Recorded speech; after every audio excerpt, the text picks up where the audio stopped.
Welcome to Nightlight. Step away from the mainstream and gather around as we enlighten the world and our realities and travel this cosmic journey we call life. Join us as we share with you and provide that beacon that can guide us all to a better way. Explore with us as we examine a metaphysical montage of spiritual insights, covering everything from the mundane to the magical, UFOs to unicorns, and everything in between. This is a time of awakening, of sharing and evolving, of spreading our wings and soaring on the cosmic breath of creation.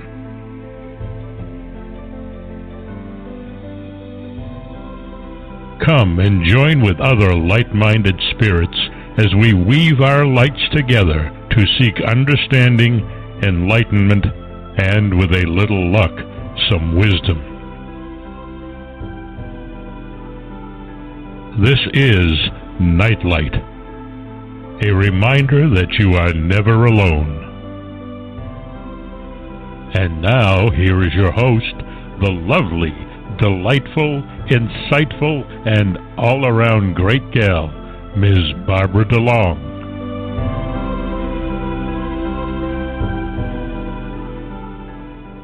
Welcome, everybody, to Nightlight. I have Ken Quiethawk to thank for that lovely introduction. We have amazing eclectic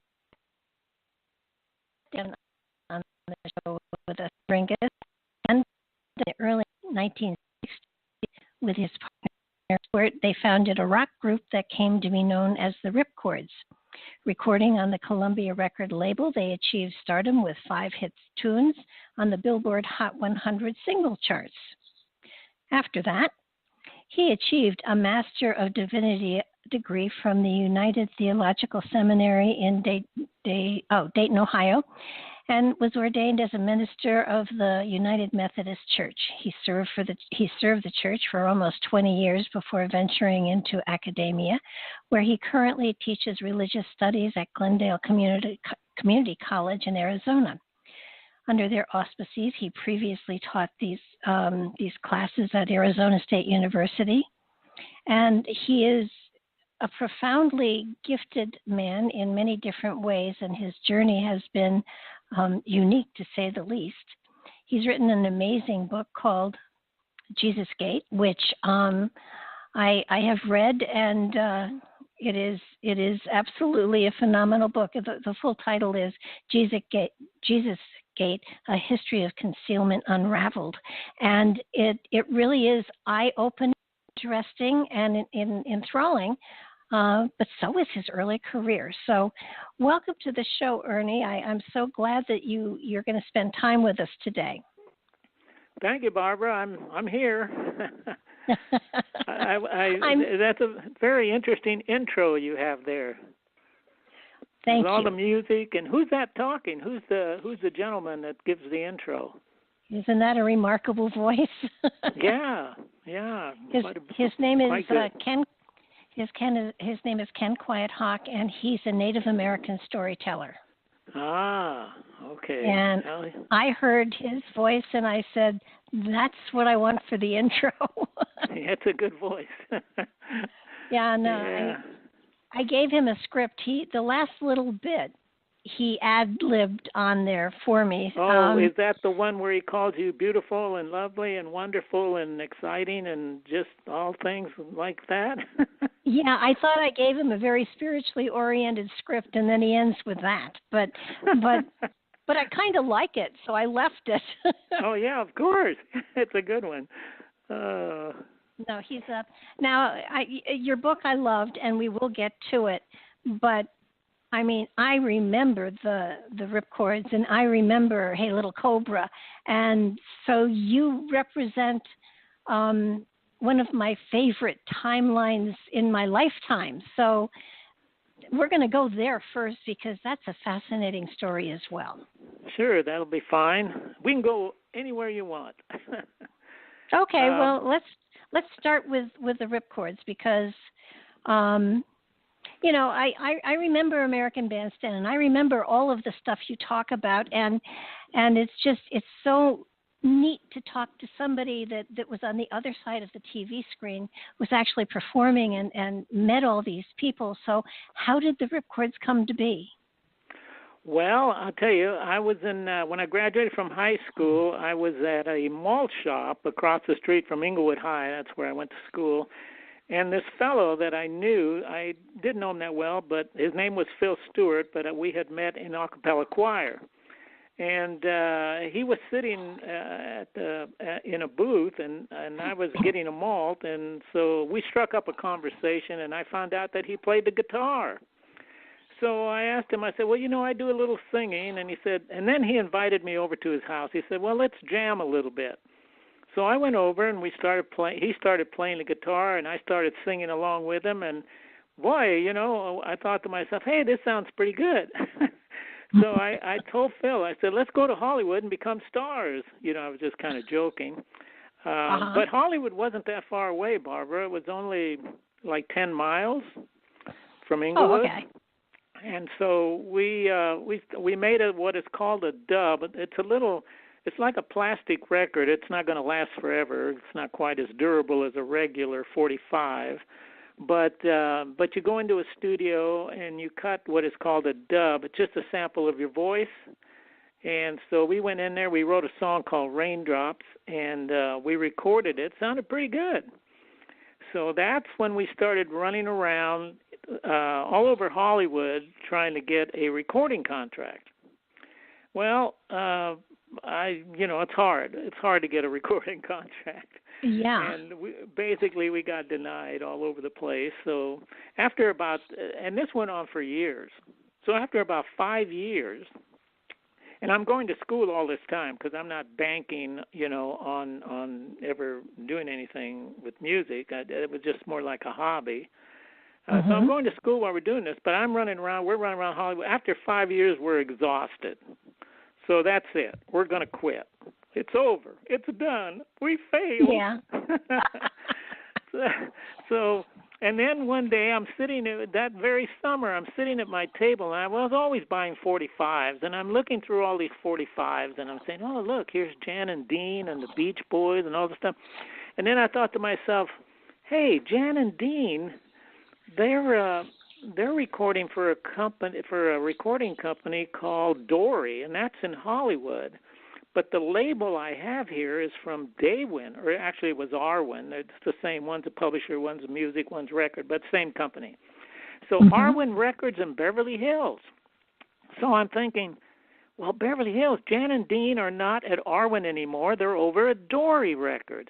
I'm going to take this dub that Phil and I made. Maybe they need somebody to replace these guys.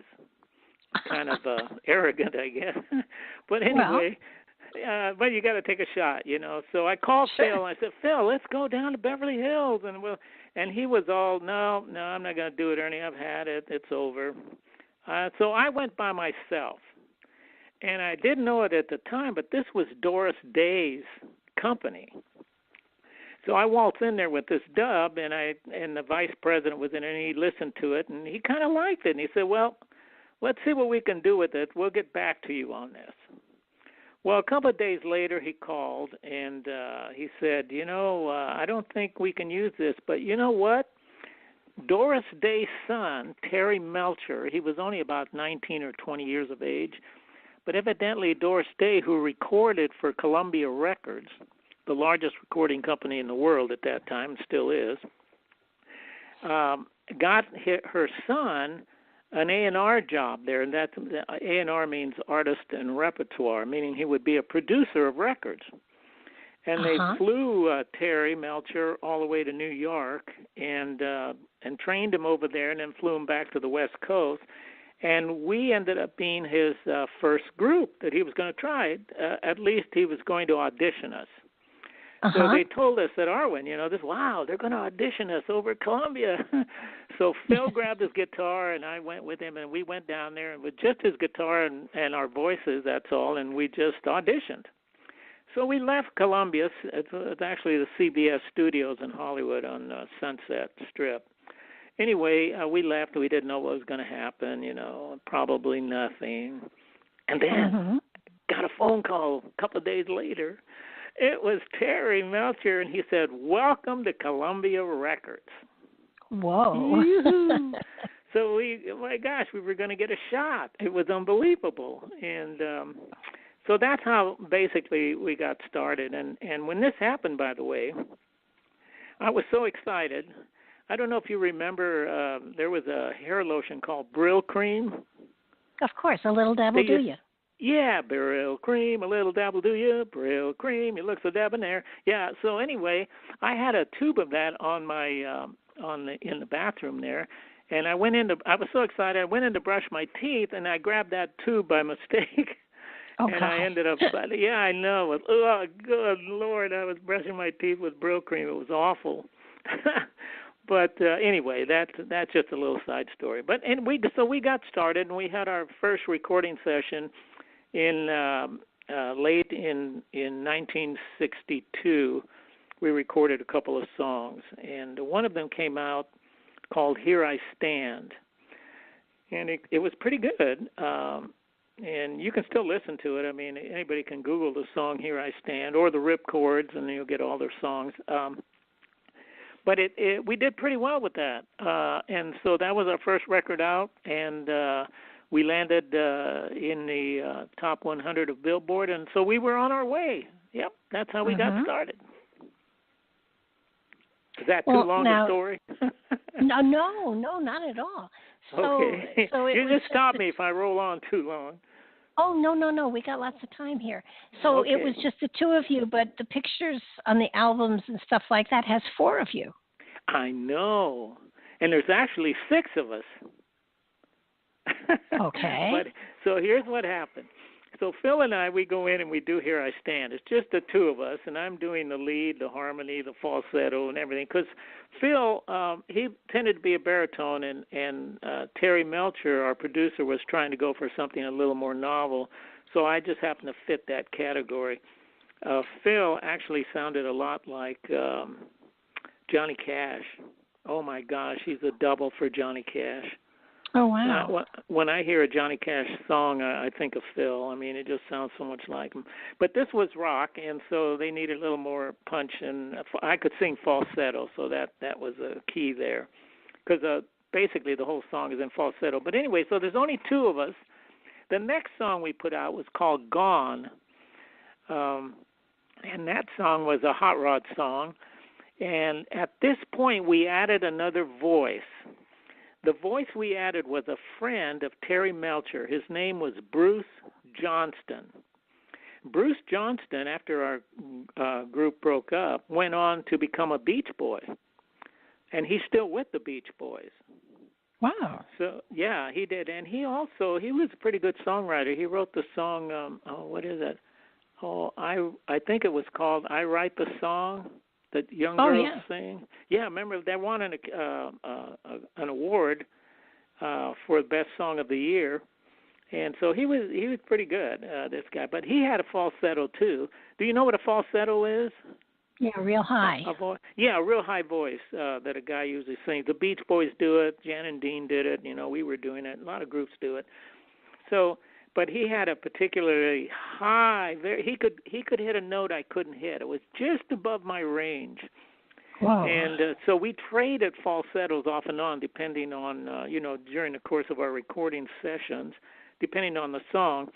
But his falsetto was so on "Gone." You can hear his falsetto very clearly. So now we have three voices on that second release. Well, now here's where it really gets convoluted. At this point in time, I just am finishing my university training at Long Beach State University, and I'm going into the ministry. So that means I've got to go off to seminary in Ohio. And so the church, they sort of gave me you can't serve two masters at the same time and all this stuff. So. So I'm thinking, and so they're asking me to get out of music, and so I said, well, I don't know. Okay, I'll leave the group for a little bit anyway to see what happens. So I left the group at that point. Now, and I went back to seminary. Okay, so I'm gone. Now, just like the song Gone, only yes. I'm gone. And so now they're coming up with their next record. What are they going to put out as under the ripcords? So they're going to put out a song called Hey Little Cobra. And Terry got this song, and he liked it. He didn't write it, but he heard it, and he liked it. So he was going to record that with the group. But the problem is I'm the lead singer, and I'm not there anymore. And Phil couldn't do the rock stuff.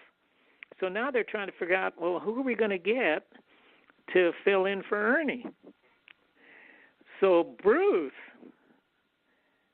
I thought he would be the natural there, but it turns out he didn't do solos either.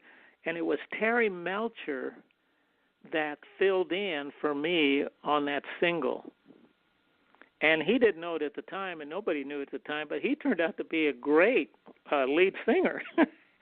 You know, he's Doris Day's son. He's got a good voice. But up until that time, he really hadn't done anything with it that of any consequence. But with this song, and then he and Bruce and Phil then did this song, and it was a great. It was one of the 5 hits that we put on the top 100, and it was a big one.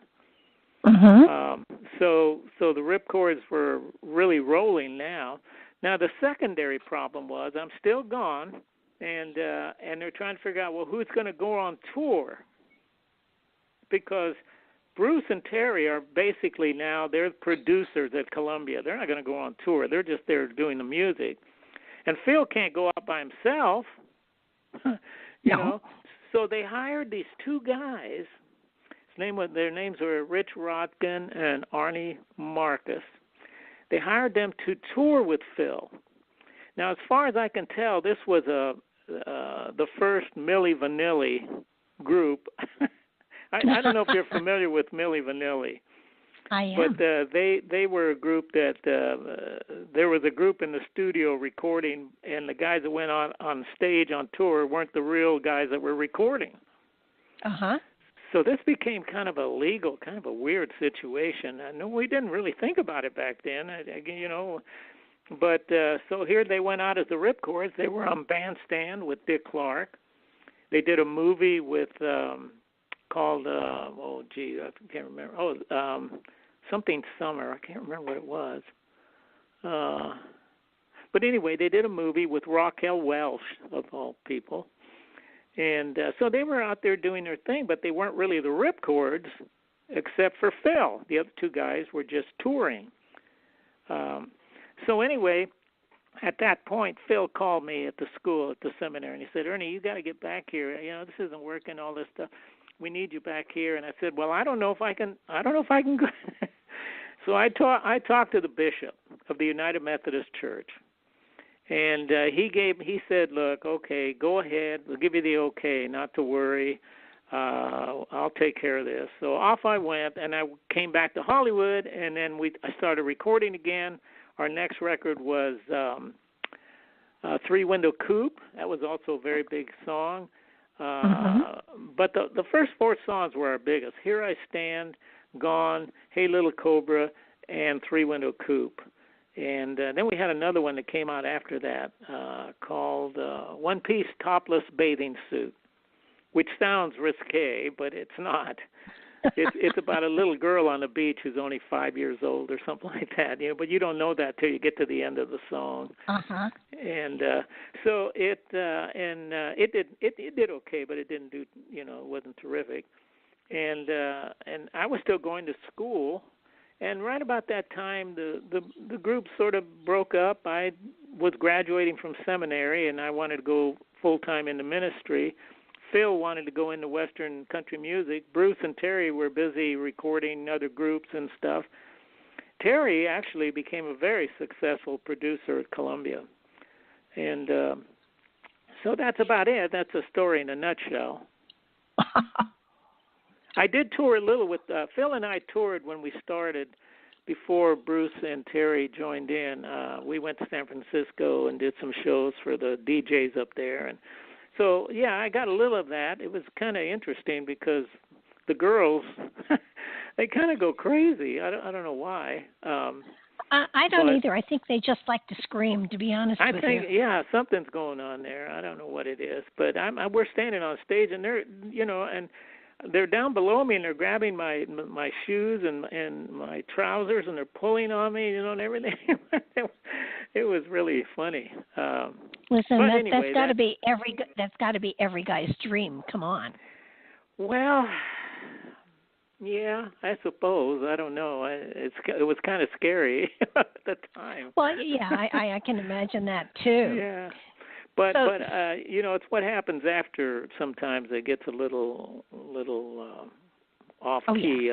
Yeah, and there's a lot of problems in that business. And unfortunately, I didn't get tangled up in all of this, but I can see where guys really got themselves in some trouble, and there were a lot of drugs and things, So not that everybody's into that, but the industry is replete with these kind of stories, Oh yeah, and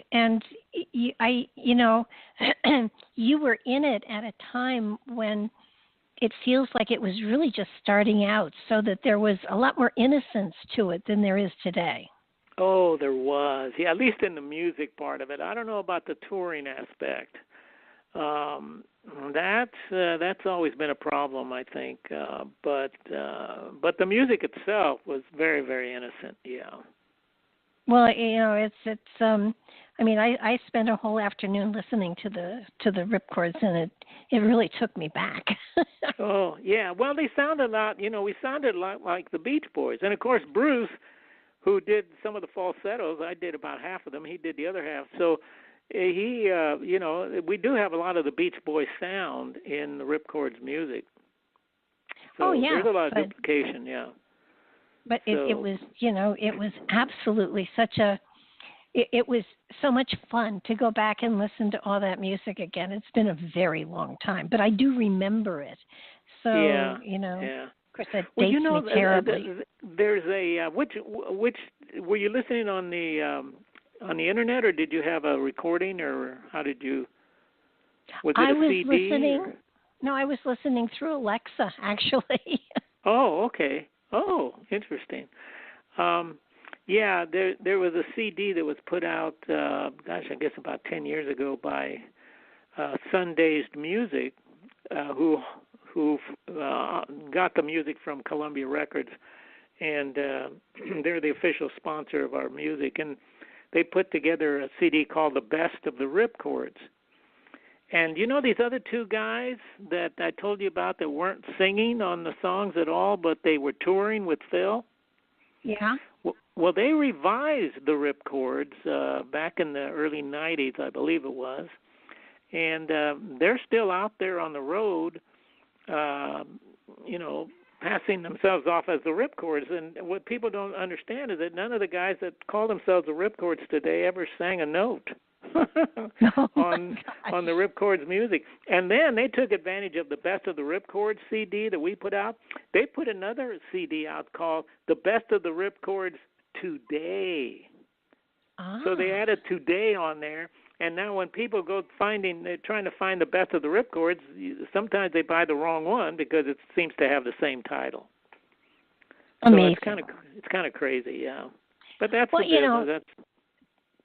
That's anybody who's a kid has a dream like that. Whether it's singing. Yeah. I mean, it's to be able to have actually lived your dream for a little while is amazing. So, yeah, it is. It is. But it's also graduate. It's also it can discombobulate you, or you can get discombobulated. Let me put it that way. When you get into that situation and that position, strange things begin to happen in your brain. And sometimes you get above yourself, you start thinking you're more than you are without realizing that this is a very transitory, very ephemeral, I guess is the word, a passing situation. It's not going to last forever, but somehow a lot of people, when they get into business, they think exactly that. And then there's another problem, too. Once you get into that position, people start gravitating towards you, and you don't know why. Is it because you're on the radio now, or is it because they really like you? Or the only people you can depend on are the people you've had as your friends before you got this notoriety. Exactly. Strangely enough. Yeah. It's weird, and I can see why some people, if they're in the business long enough, they kind of go nuts. They go crazy, or they become conceited, or whatever. Well, but happily not all that of them. didn't happen to you. Yeah, no, and no, but I could feel the strain of it. I mean, I want to be honest here. I could feel the strain of it, and I had to. Fortunately, I came from a family who pretty much kept me in line. I'd come in higher than a kite, and my mom would say, "Hey, you got to take out the trash." Yeah, it does take you down a notch, doesn't it? Yeah. Oh gosh. I can totally relate to that. But so you graduated from seminary, you right. became a minister, yes. and you served the church for a very long time. Right, about 18 to 20 years, after that, and mainly in youth work. I just loved youth work and I had a lot of success at it, fortunately, and it was really good. I went to the church. There was a church in Cupertino, California. It was a Methodist church, United Methodist, and it was a small church, and they had about 12 high school kids in the program, and we got it up to like 300. I can tell you exactly, it was 346 high schoolers that was our high attendance record for 1 week, and we averaged around 200 a week. So it was really tremendous. I got as much out of it as I gave, I can tell you that. Those kids were phenomenal.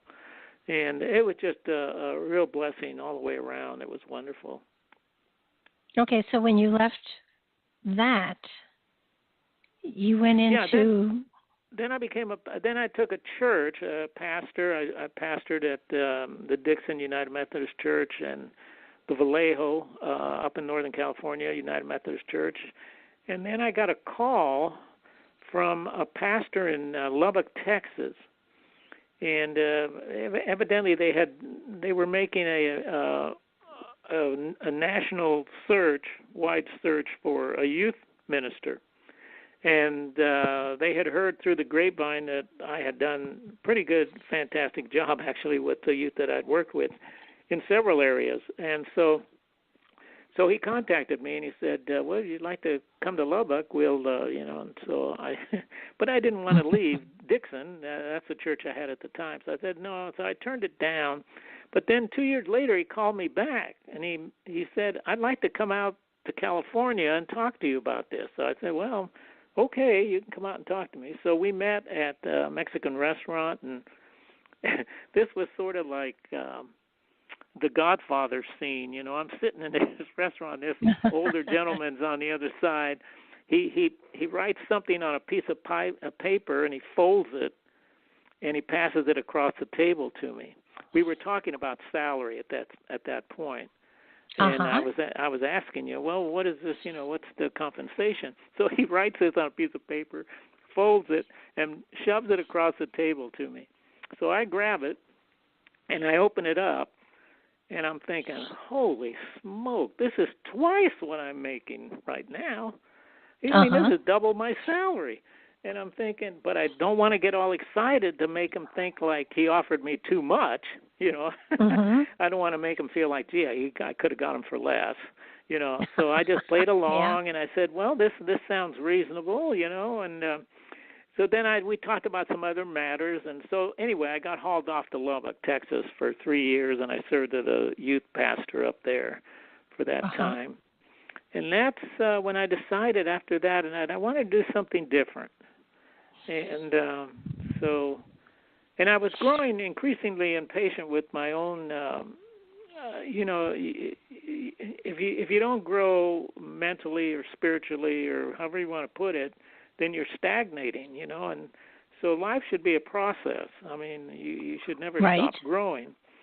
And I started wrestling with some of the ideas and concepts that I had at an earlier age, and I was feeling increasingly uncomfortable with the theology that people wanted me to have as opposed to what I was now beginning to think or to realize. So I thought I felt, in order not to be hypocritical, I needed to get out of the ministry at that point and do something different. So eventually, though, I did end up in academic studies, and that's what happened. But there was an in-between time. I actually went to work for World Book Encyclopedia for a couple of years before I went into the academic community, and that was a hoot. I mean, I became a carny. I was at these these shows, home shows, and all these other. What's the summer? During the summer, what are these things? Fairs? Yeah, the county fairs and all that stuff. So I had my little booth, and I would be hurrah, step right up, ladies and gentlemen, get the World Book, the #1 selling encyclopedia in the world. It outsells Britannica. It outsells, on and on and and that was fun. I can see you enjoying that. I did, and I became actually. I don't want to sound like I'm bragging here, but I became the #1 World Book Encyclopedia salesman in Northern California. I sold more encyclopedias than anybody else. Oh wow! It was fun, but I did have. Obviously, before Google. Oh yeah. This was I never even heard of Google. I wasn't even into computers. Hardly anybody was at that point. I know. This was in the early 80s, 1980s, and computers were just. I remember my cousins talking about, oh, how much memory do you have in your computer? Oh, I can add this and I can stick this in there. When I heard all of that, I decided I was going to stay away from computers until they got, till they normalized.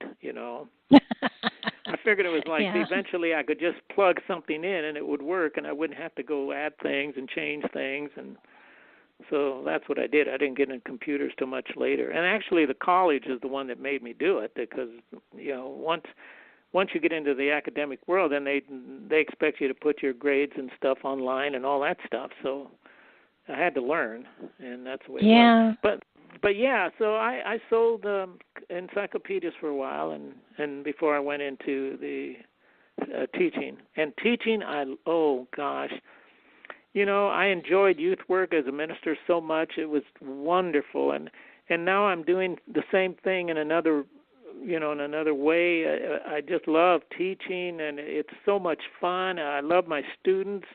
If you Google my name, or if you go to ratemyprofessor.com, you can pull me up and you can see the reviews that I have from my students. But I enjoy them so much. They, as much as I give to them, they give it right back. It's just a wonderful occupation. I just love it. I've almost been teaching as long as I was in ministry. I've been teaching now for 18 years. Wow. Yeah. Well, so what brought you to the point where you wrote Jesusgate, which I love, by the way? Oh, good. Well, yeah. When I was in seminary. Well, let me give you a little bit of my religious background so you can see what happened here. I grew up in what is called the Evangelical United Brethren Church. And Barbara, that church was about as fundamentalist as you could get. And, of course, I'm a young kid, so what do I know? So, anyway, it was very fundamentalistic, which is fine. And I had a wonderful experiences, camp experiences. The community there was wonderful. I wouldn't trade that experience for anything. But then I went to college, and then I went to the university, and I started taking courses like cultural anthropology and astronomy, and some of these courses. I said, wow, the world is a lot bigger, and there are a lot more ideas out here than I had first thought of. But I still retained a lot of the basic Christian beliefs that I grew up with. Well, then I go to seminary.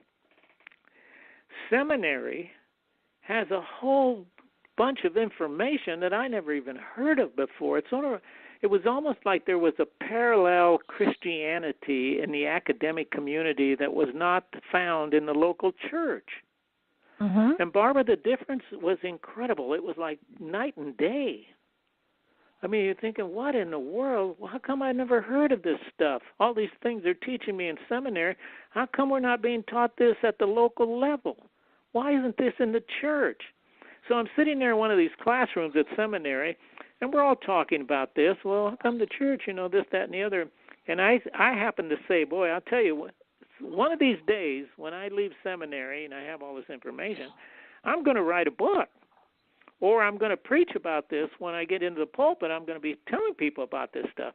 And I heard, yeah, exactly. And some of the students who were much more savvy about these kinds of things, because they had some of them were older and they'd been around in the church already, that is preaching already, and they had they were used to some of this information because they had gone to religious institutions that taught this on an academic level.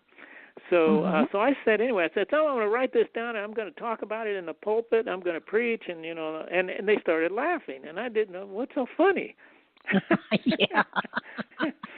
Boy, and I found out, I'll tell you, when I got my first church, and I started, oh, my gosh, I had a guy right in the middle of one of our meetings. He stood up. It wasn't in a worship service, but it was in one of our administrative board meetings. He stood up, and he pointed at me, and he called me the Antichrist. He says, "You're the Antichrist." And luckily, the superintendent of our conference was sitting there, and he and by the way, the guy called me an Antichrist, and then he marched out of the room and just left. And the superintendent got up and he said, "No," he said, Ernie, because he had heard me preach that morning, and he said, "Ernie didn't say anything that we don't believe in the United Methodist Church." And so I dodged that bullet. But what you find out very quickly is that people are not receptive of information that challenges cherished sacred dogmas and doctrines and beliefs that they have, and it becomes very threatening. So it's very hard, and I've started to realize, because we've had this information for like over 300 years, and it has yet to get down to the local level. We're doing better. I mean, there's a lot of progressive churches now that are teaching this information, and there are groups out there and writers now that are trying to write this information in language that the layperson can grapple with. So things are changing, but it's very slow. And I'm telling you, you go into the wrong church with the wrong message, and they're gonna crucify you. They're gonna put you on trial, and and accuse you of blasphemy and everything. So, Barbara, it's not easy. It's a transition that's going on, but it's going to take another 100 years probably to get it done. Oh, at least I served in the pulpit for 5 years in a spiritualist church. Where did you serve? It was a spiritualist church in Greenwich, Connecticut. No kidding. And 5 years, huh? Oh. 5 years, yes. Yeah, not a long time, but were the people receptive of any new ideas you might have, or? I no longer serve there. What happened? My belief system changed, and when my belief system changed, what I had to say about religion changed, and I was no longer synchronistic with their philosophies. Yeah, and that gets to be a problem. And you either have to help them try to understand, and if they don't, then you have to get out, or you end up spouting the things they want to hear, and that puts you in a bad situation. It's very uncomfortable. Well, actually, what I have found is that my pulpit now is a blog talk radio program, and so that now I put out there my theories, my philosophies. If people like them, they listen. If they don't, they switch to another channel, and nobody gets hurt. So that's right. That's right. It's sort of like, I think when you have a message like you do, finding the right pulpit for it is really is necessary, because when you have this kind of information, you really have to share it. Yeah, you have to find a way to share it, and I think one of the things that you said someplace, and of course I haven't underlined it, so I can't find it, but to a certain degree, it was the people in churches today, for the most part, not everyone, but for the most part, they have the same belief systems and the same information is preached at them that has been preached since the 1700s. Oh yeah, most people today, I know what you're talking about. That was part of the Jesusgate in my book. The knowledge gap between scholars of religion today, mainstream scholars I'm talking about. That a mainstream scholar is someone who doesn't have an axe to grind, not necessarily a believer or not necessarily a non-believer, just somebody who's looking at the historical record and the facts and just commenting on them.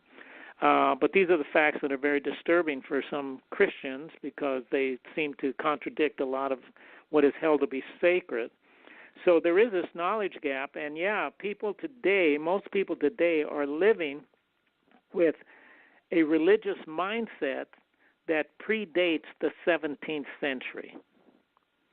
That's incredible when you think about it. That means a person is thinking about, in religious terms in ways that people thought about religion prior to the 17th century. Now, if you did that in any other field of thought, I mean, people would laugh at you. I mean, if you were a doctor and you were operating with 17th century understanding of medicine, you went to the doctor and you said, "You got a headache? Let me put this blood-sucking leech on your head. That ought to take care of it."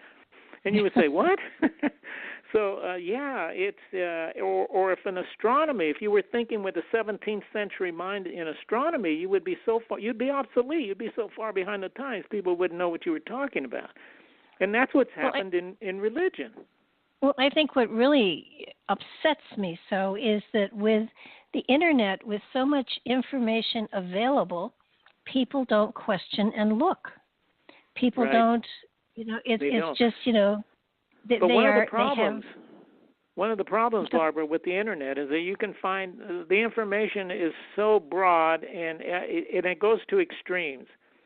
I can find information now that tries to contradict everything that scholars are talking about, and it's done poorly because they're not using good logic and they're not dealing with all the cards. I mean, they don't understand what this field of thought actually is called biblical criticism. And I hate the word criticism. I wish they'd come up with something different. It actually comes from the Greek word kritikos. And kritikos, all that means is to investigate or to analyze. But when you see the word biblical criticism, they think you're going to criticize the Bible. That's not what the science of biblical criticism is about. It's actually digging into the historical background of the New Testament, for example, how it developed, who are the authors, when was it written. And it doesn't go into, scholars don't go into was Jesus divine or is the Bible infallible? Or well, actually, that's one they can go into because you can logically look at that and ascertain whether or not the Bible is infallible or not. That's easy to determine. But things like, is Jesus divine? Did he save people from sin? Or does God exist? These are spiritual faith issues which science and scholarship doesn't really deal with. That's a matter of faith, not of science or biblical criticism. But biblical criticism doesn't always tell you what is true. What it helps you to understand is what is false, and from there you can move on to something more viable. But I think one of the things somebody told me, who is a fundamentalist, that God wrote the Bible, and it's all inspired writings. And when he was done with the Bible, he quit, and he's not writing anymore. And I just looked at this person and said, "You mean for 2,000 years or so, nobody's been inspired religiously?" And he said, "Yep, that's right." And I said, "Well, I got to tell you, some of the things I've written are truly inspired by Spirit." Yes. And I said, that just doesn't make sense to me. I can't accept that. And you got to be careful there, because he might come back at you and say, "Yeah, you were inspired by a demon," or something like that. No, it was my son. He didn't dare go there. Oh, good. So that's where he wouldn't have gone. But I think what really blows me away is you go into how Christianity actually was formed and while most people understand, for instance, the utilizing of the 25th of December for Christmas and the birth of Jesus was on top of pagan holidays and things like that. Now, most people know that and accept it. Right. But, it also, there's so many good things in the book. There's so many I want to touch on. I think one of the things that was so fascinating with why the Gentiles were so accepting of the story of Jesus. Yeah, the Gentiles. Yeah. Gentiles. Yeah. Why they were what now? Why they were so they accepted the story of Jesus, Son of God, so readily was because they had a pagan foundation and they were fine with a God, who could be too. Yeah, they were. Yeah, what we call the pagan mystery religions surrounded Christianity. Were there long before Christianity, and they had a lot of the same themes that you find in Christianity. You also would find in these pagan religions. So that sometimes people would ask, well, maybe they influenced the development of Christianity. I mean, they had virgin birth. They had. Virgin birth, they had sacred meals like what we call the Lord's Supper or communion. Yeah, and they had baptisms. They had all these things and all of this predates Christianity. They had the same character. They had incarnations. They had resurrection accounts of all these gods. This was before Christianity. My late husband was a biblical theologian, and at one point he went through all of the stories of the flood, all of the stories of virgin birth, all of the stories of 12 disciples, and all the stories of resurrection. In other works? Is that what you're saying? You mean other than Christianity? Yeah. And the numbers were horrendous. Yeah, I know, yeah. Well, let's look at the resurrection account of Jesus, for example. Okay. Now, there were, because that's pretty important, or the virgin birth, any of these, but the resurrection accounts, for example, the Romans had a god named Attis. Yeah. And according to their tradition, he was, remember, all this predates Christianity. Now, this one, Attis, it might be comparable to Christianity about the same time, but the other ones certainly predate. But Attis supposedly was killed on March 22nd and resurrected on the 25th. No, that sounds familiar. And then the Egyptians had Osiris. And supposedly he was he was actually killed on the 17th and resurrected on the 19th, which is even a lot closer to Christianity and Jesus in the tomb, because he went in Friday and was resurrected on Sunday, so it wasn't 3 full days. But so the 17th and the 19th would be very comparable. The Greeks had a god called Adonis. And we don't know the dates but we do have a papyrus that tells us he resurrected 3 days later. And then the Persians had a god named Mithra, which the Romans adopted. They put an S on the end, and now he's known as either Mithra or Mithras. It sounds feminine, but Mithra was a male.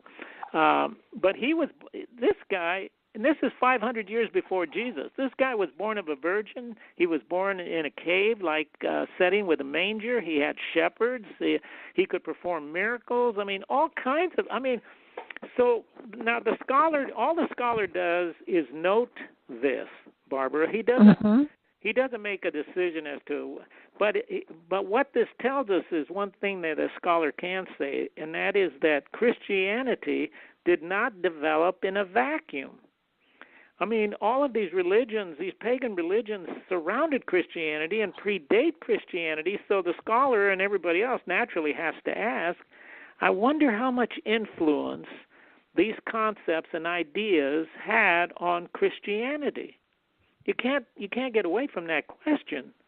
But they don't answer the question. That's not the scholar's prerogative. I mean, I can do it. It depends on who the scholar's writing for. But in a textbook, like we use at the college, the text doesn't go into, well, does that mean that Jesus wasn't the Son of God or this, that, and the other? It can only tell us these facts that I'm quoting to you. That's all we know is that this is what happened. And that's only one, that's only one little slice that comes from biblical criticism that most people don't know. Nobody's told them. So there's nothing to think about unless you cannot reason but from what you know. How true is that? You cannot reason but from what you know. Now, I have another question that sort of has always bugged me just a little. If it weren't for Constantine, would there be a Bible? Yes. The question is, would there be a Christianity? Ah, okay. Yeah, the Bible, there were books written already, and they were circulating. Here's what, now for your listeners who don't know, Constantine was a Roman emperor, and he lived in the 4th century, meaning the early 300s, and he converted to Christianity, sort of. He still worshipped some of the pagan gods, but he did convert to Christianity. And conveniently, yes. Yeah. And so he was trying. He was so impressed by Christianity. What happened was he had a vision, and he looked up in the sky, or it was a dream or something, but there was, up in the clouds, there was the cross, the symbol of the cross that he saw. And underneath, it said, "In this sign you shall conquer." So he took the cross and he put it on the shields of all his soldiers. And when they went into battle, they never lost. So he thought, wow, this God that the Christians have, he's pretty powerful, because that's the way they used to think in those days. Right. So he elevated Christianity. He didn't make it a state religion. That doesn't happen until Theodosius the Great in 382, but we're in 325 right now. And what he did was he elevated Christianity to the highest point in the kingdom. It became the number one religion. But there was a problem, Barbara. There was a huge problem, because Christianity, this is in the 300s now. This is 300 years after Jesus has died. Yeah. So the problem is we have Christian groups all over the Mediterranean world, in Turkey, Syria, Egypt, Jordan. I mean, and some of these countries didn't have those names, but at that time. But anyway, they didn't have a unified understanding or definition of Jesus. They were all over the map. They didn't know who is this Jesus? And we had all these different Christian groups. We had the Gnostics, who believed that, they didn't accept a literal interpretation of the resurrection. We had the Marcionites. They thought that Jesus was not human. He was divine. Then we have the Ebionites, who thought just the opposite. No, Jesus was all human. He was not divine. The Marcionites thought that he was divine, not human, but the Ebionites thought just the opposite. Then we have the Arians, Arianism, who this guy Arius, he had an idea. He said that you can't be calling Jesus divine. You can call him divine, but you can't say he's God. That's blasphemy. And so he thought that Jesus sort of like was a mediator between God and man. And so, but these guys were all, then we have the adoptionists. They said Jesus was all human. But because he lived such a sinless life, that God adopted him as his son. So that's another group. Then we had the modalists, and they said there's no Trinity. There's only one God, not a Trinity, so that can't work. God is more like modalism, meaning that you wear a mask, like now you're Jesus, and now you take that mask off, and now you're God, and you take that mask off, and now you're the Holy Spirit. But you're only one with different presentations, personas. And then we had the Montanists, the Nestorians, the Monophysites, all these groups, and no one defined Jesus in the same way. Well, Constantine, Barbara, said to himself, this is madness. If I'm going to make this, we don't even know what this religion says. So he convened a great, what is called the Council of Nicaea, which is right near Istanbul. Today it's the capital of Turkey.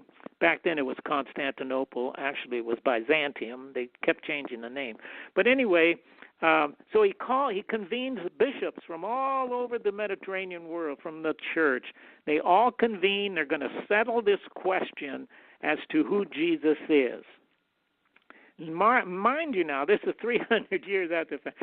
So they all get together, and Constantine puts forward this, he's in the midst of all these differing groups who are yelling and screaming, no, Jesus was this, no, Jesus was this, no. So he finally says, he throws out this word, it's a Greek word called homoousios, and I probably did not pronounce it at all right. All I know is it's got a lot of O's and a lot of S's and whatever. But he throws that word out. The word itself meant of the same substance. When he's talking about Jesus, he throws out this word, and what he's saying is that Jesus and God are of the same substance. This is nailing down now the Trinitarian concept. Because if Jesus, now we have a Godhead, and with Jesus and God, and then later at another council, this comes later, at the Council of Constantinople in 381, then they bring in the Holy Spirit, the equality of the Holy Spirit. And there's one more council they hold in 451 called the Council of Chalcedon, where they smooth it out just a little more. But it's that Nicene Creed that they came up with at the Council of Nicaea in 325 that is the basic standard of Trinitarianism. And that's where Jesus and God become associated as equally. And Arius, of course, who had Arianism, say, no, you can't say that. God, you can't say Jesus is co-eternal and co-equal with God. That's blasphemy. But they overrode him, and they came up with who's going to argue with the emperor. So Constantine, not many. No. And so Constantine made Christianity the ultimate. And not only that, if you didn't toe the line, this is when we solidify orthodoxy. From that point on, if you said anything different or contrary to the Nicene Creed or to the belief that was established there, then you were in trouble, and you could lose your life. You would be executed. Yeah, you were a heretic. Yeah, and it wasn't long before somebody was executed. Trying to think of quite the guy's a few, name. Actually. Yeah, but the first Christian to be killed by other Christians, I'm trying to think of what his name was. It was in 381. He and 6 of his followers were beheaded because they had challenged the concept of the Trinity. And that was the first time that Christians killed other Christians. It was around 381. Trying to Not think too of the guy's Christian name. of them, actually. Priscillian. His name, I'm sorry, what'd you say? Wasn't too Christian of them. No, no, it wasn't, Barbara. Priscillian was his name. Yep, Priscillian and his followers. Yeah, he's the one that was executed. So, from that time forward, heresy, it's what it's called. And and then during the Middle Ages, of course, they executed all kinds of people for heresy. If you didn't believe what the church taught, you were in real trouble. Not to mention the witchcraft trials that went on. Oh, my gosh. We lost, as best we can tell, there must have been millions of women who lost their lives, all ages, by the way. And, generation after generation of children saw their mothers burn at the stake. This was madness. It was crazy. But you know what I tell my students, because they have a tendency to look at all the negative things about religion, but I have to remind them that religion has given us wonderful things as well, in terms of education and music and spirituality and comfort. And there's all kinds of things that it's sort of like, I tell my students that religion is sort of paradoxical. A paradox meaning that you have two concepts or two ideas that seem to contradict themselves. And somehow Christianity, for example, and Islam and Judaism, they offer so many wonderful good things, and then on the other hand, they offer love, but then they give you hate. They give you education, and they give you ignorance, and it's like night and day. They bounce back and forth. And I always ask my students, why is it that religion is paradoxical this way. So good on the one hand and so terrible on the other hand, because we have lost a lot of lives to, things that in the name of God we've killed a lot of people. But on the other hand, a lot of people have benefited from religion in enormous ways and beautiful ways. So I ask my students, why is religion so paradoxical? So one way and one way the other way. And of course they have a hard time answering the question, but it's a really easy answer. The reason that it's paradoxical is because religion is composed of people, and people are paradoxical. It's us. Because if we look inside our own hearts, we can be loving, we can be generous, we can be kind, we can be wonderful human beings. But on the other hand, we can be jealous, we can be greedy, we can be hateful, we can be biased. These things pop out. So humans are paradoxical. Obviously, religion is going to be paradoxical. And sometimes it's riding on all the best cylinders, and sometimes it falls into hypocrisy and madness. Anyway. I have a question somebody typed in. And he said he wondered if the religions got started when the priestly class started to simplify what the prophets originally taught.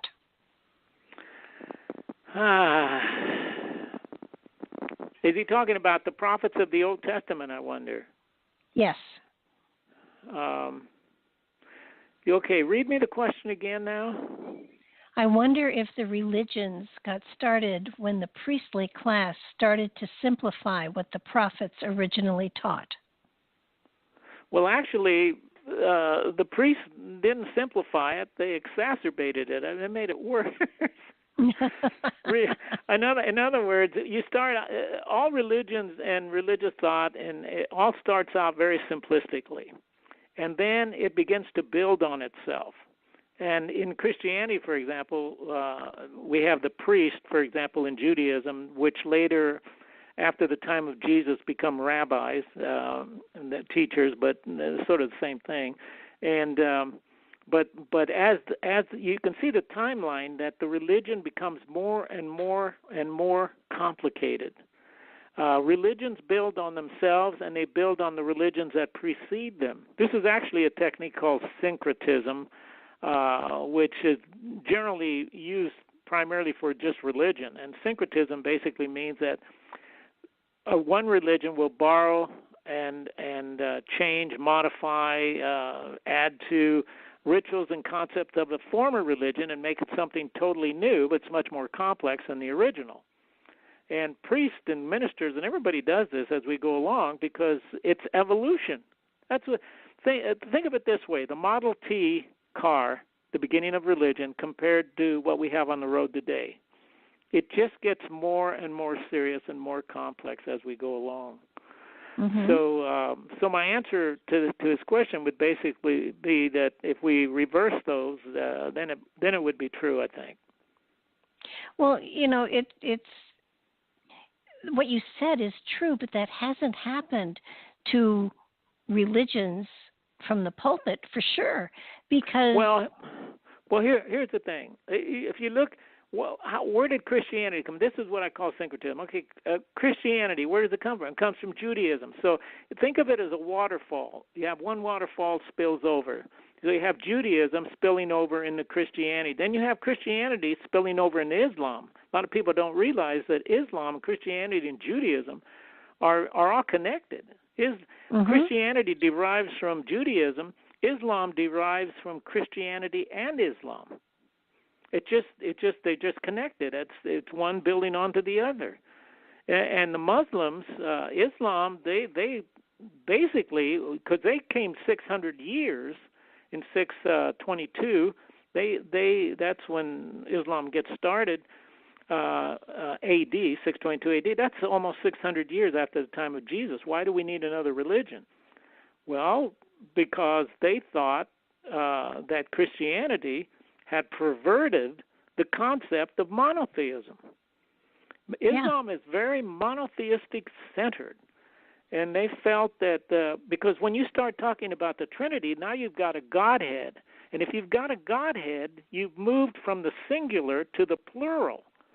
And now you have three gods, according to the Muslim. Christians would argue they would phrase this a little differently, but the Jews and the Muslims definitely think that we have, as Christians, have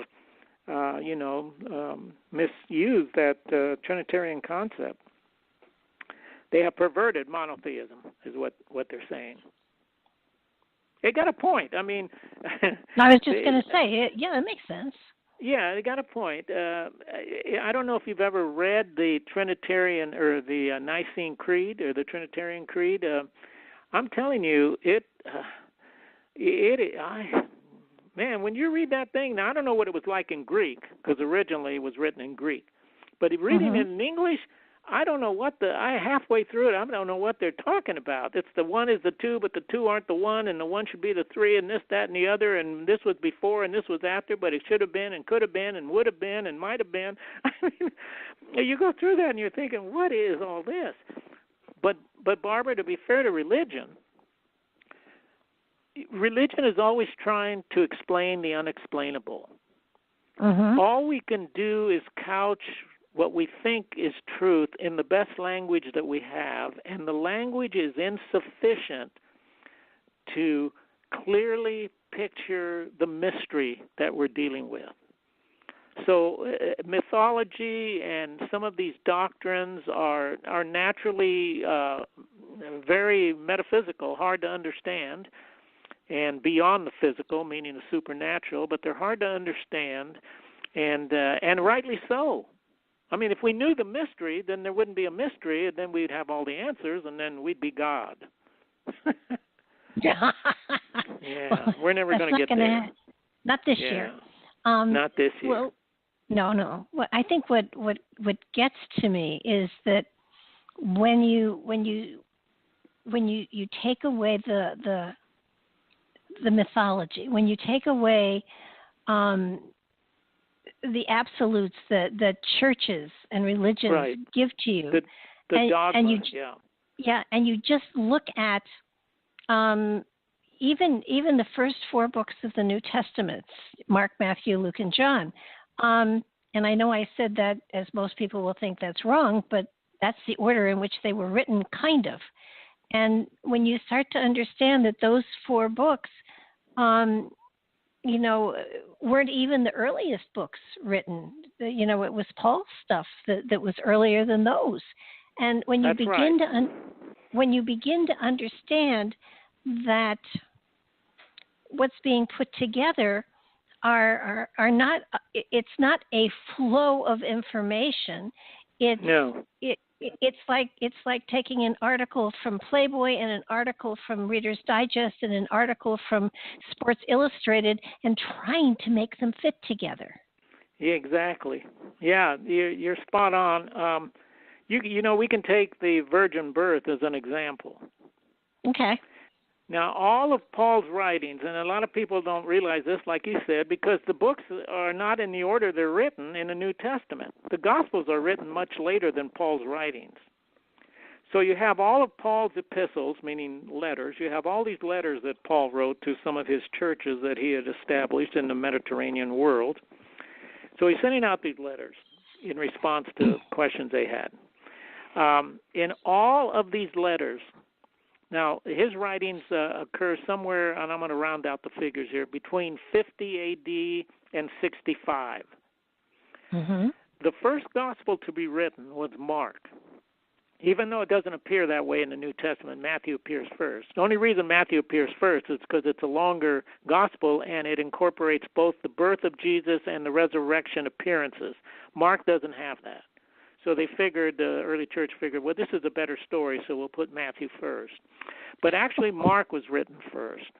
And Mark doesn't say anything about the virgin birth. It was written in 70, approximately. Now, there's give and take on this depending on who you read, but generally around 70 A.D. But the epistles, Paul's writings, were between 50 and 65, so they predate the first gospel. But Paul doesn't say anything about a virgin birth. He does say, I think it's in Ephesians, but he does say, the only thing he says about the birth of Jesus is that he was that Jesus was born of a woman. Good guess. Yeah. But he was born of was born of a woman. That's all he says. And Mark comes along in 70 A.D. and says nothing about the birth of Jesus. He starts with Jesus as an adult. Matthew finally puts in the virgin birth story. But his book was written around 80. Well, this is about... Didn't he get some of that? Wasn't he stealing from the Old Testament with some of that though? Well, no, we don't say stealing. Borrowing? Borrowing. That's better. Yeah. Okay. He's quoting from Isaiah. Behold, a virgin shall conceive, and he misquotes it. He misquotes the Isaiah passage. The Isaiah passage doesn't say virgin. The Isaiah passage in the Old Testament says young woman. But he's not quoting from the Hebrew text, the original text. He's quoting from the Septuagint, which is a translation of the Hebrew text. And in that translation, it uses the word virgin instead of young woman. This is why these things get all messed up. So when Matthew is going back, if he had gone back to the Hebrew text, he would have noticed that it said young woman. But he went to the translation text and it said virgin. So he quotes from there. It ends up in the New Testament. People think, well, that's scripture. That's and that's sacred teaching. So Jesus was born of a virgin. Well, not if you go back to Isaiah, the original text. And there's been a lot of argument on this, by the way, as to whether the young woman is actually a young woman in Isaiah, even in the Hebrew text. But scholars now, almost to 100%, have come to realize that the translation is young woman in the original Hebrew text, not virgin. So Matthew, that concept that we're taught is kind of possibly a typo? No, it's not a typo. Oh, you mean, well, no, the translation from the Septuagint, they made, we don't know why that they put virgin instead of young woman. That's a mistranslation. But when you see it in Matthew's just doing what he thinks is right. He's just pulling the translation out of the Septuagint and putting it in his own writing. But the problem is that the Septuagint is wrong, and that makes Matthew wrong. But scholars, and that means what the church has been teaching for a very long time is off by a bit. Yeah, it's off by a bit. Now here's the good side and the bad side of that. The bad side is that people try to look at that literally. They got to have this literally. Jesus had to be born, or it's no good. Something's wrong here. And they don't realize that it can be. It doesn't matter whether Jesus was born of a. What is Matthew trying to say? This is the question that people should be asking. Matthew's trying to say. Well, let me put it this way. At the time that Jesus lived, anyone who was anyone had to be born of a virgin, period. You got Plato, Aristotle, Socrates, all of these guys. Well, not all of those. Let's see. It was Plato. It was Augustus, the emperor of Rome. He was born of a virgin. There was Pythagoras was born of a virgin. Anyone who was anyone had to be born of a virgin, not just in the time of Jesus, but thereafter too. Because what this did was it was telling the people of that time, hey, listen, pay attention. This guy is special. It doesn't matter whether he was really born of a virgin or not. The point is they're trying to tell you this guy is important. It had to be on your resume. And if Jesus wasn't born of a virgin, he wouldn't even qualify with the big stars of the day. Oh, my God. So that's the good side of it. That Matthew's trying to tell us something. He's important. This is a special person. You've got to pay attention here. But if you try to take it literally, you're trying to take something literally that's been mistranslated from the Septuagint, which doesn't go back to the original. And people get all bent out of shape when they see this or learn this. It's a real problem, and it shouldn't be.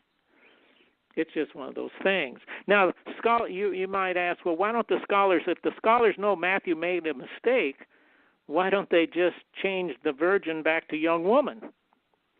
Yeah. But they can't do that, because then they wouldn't be giving you what Matthew wrote. If we start changing the text, we're not giving you the original Bible. We're giving you what we think the mistake here. Well, we'll change that. No, you can't change. You got to leave it the way it was written.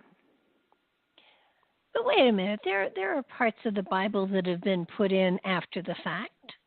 Oh yeah, but those you can recognize.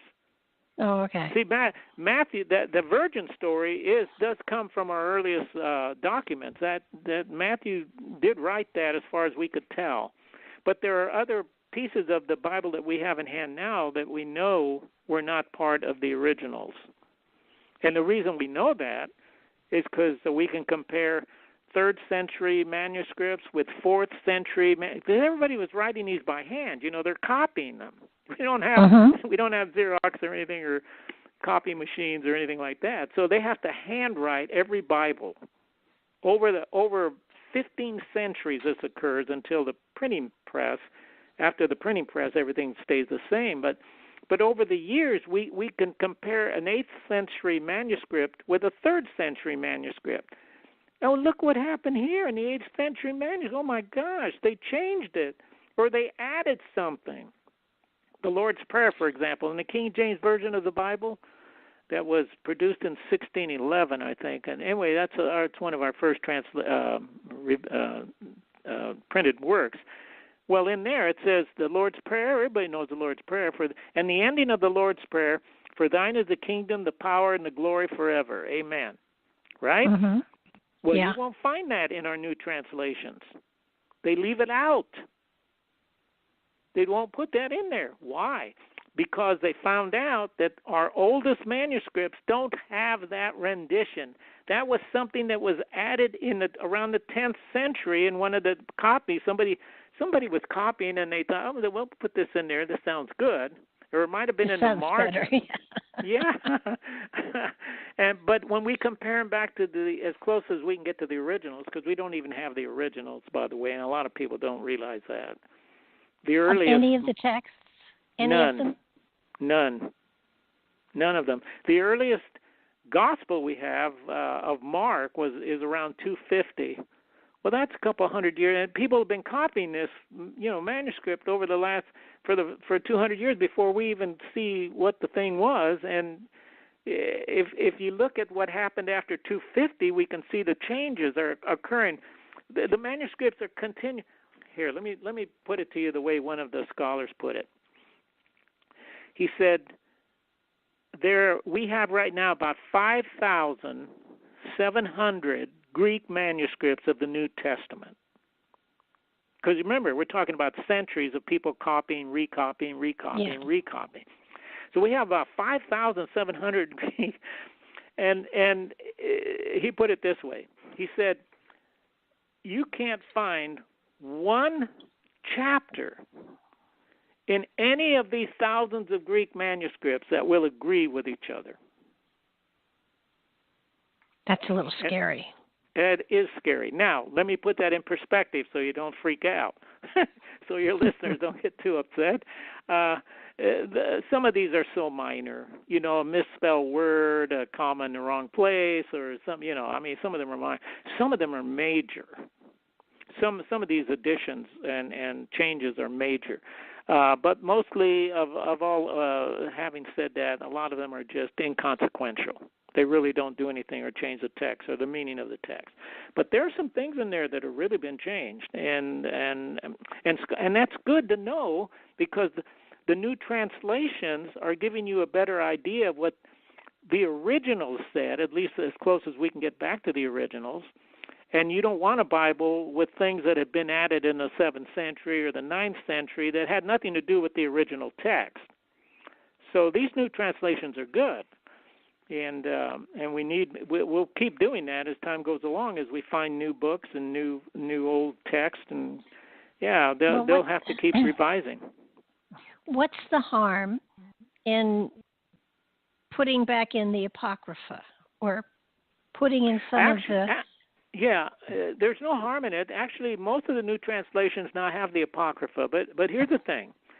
The Apocrypha, for those of you who don't know what the Apocrypha is, the Apocrypha is about, somewhere, it depends on how you divvy these books up, but somewhere, I'm going to say around 13 or 14 books, texts, that are not in the Bible per se. That's not, let me rephrase that. In the Catholic Bible, the Apocrypha is included. The Apocrypha are those books that were written between the writing of the Old Testament and the writing of the New Testament. That's the time frame in which these books, they're a little overlapping, but that's a time frame basically. So the Catholics have the Apocrypha, they have the Old Testament, then they have these books, like one's called Maccabees 1, First Maccabees, Second Maccabees. There's, I forget the other books, the names of them. I have to think about that. But anyway, there's all these books that most people haven't heard of. They're in the center of the Catholic Bible, and then you have the New Testament.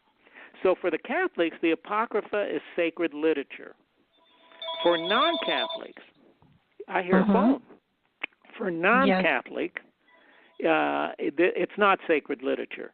Non-Catholics, Protestants, do not believe that the Apocrypha rises to the level of sacred literature. Catholics differ with that, and so they have it. So a Catholic would know the Apocrypha. Protestants are now coming to grips with it because now they're including the Apocrypha not in the middle of the Bible as sacred text, but as at the end of it as it's sort of an ending feature that you can find in some new translations where they let you see what the Apocrypha is. But it's kind of interesting. There's just a lot of books in there that deal with a different timeline and other stories that you don't find in the Old Testament. You could think of it as an extension of the Old Testament. Well, yeah, but what about there are so many texts out there. You mean like the non-canonical Gospels or the New Testament Gospels that don't end up in the New Testament? Yeah, and what Dead Sea Scrolls, all of that stuff. Okay, the Dead Sea Scrolls, they're not a Christian doctrine. I mean, they're not the Christian literature.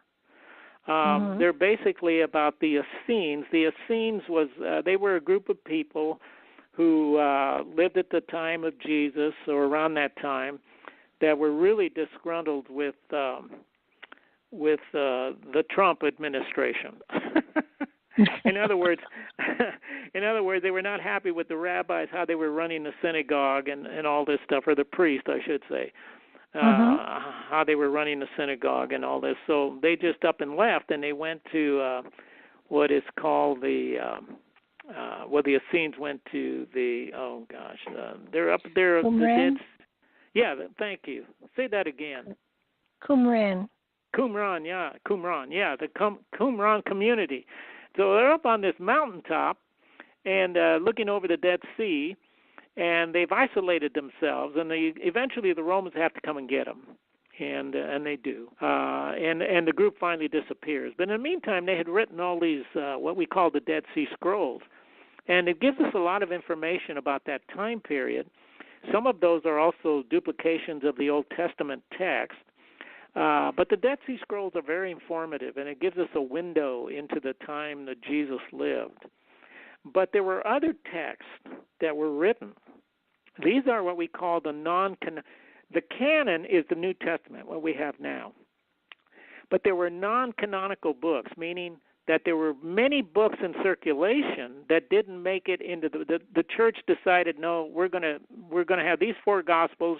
There were actually like 25, maybe more, Gospels circulating around.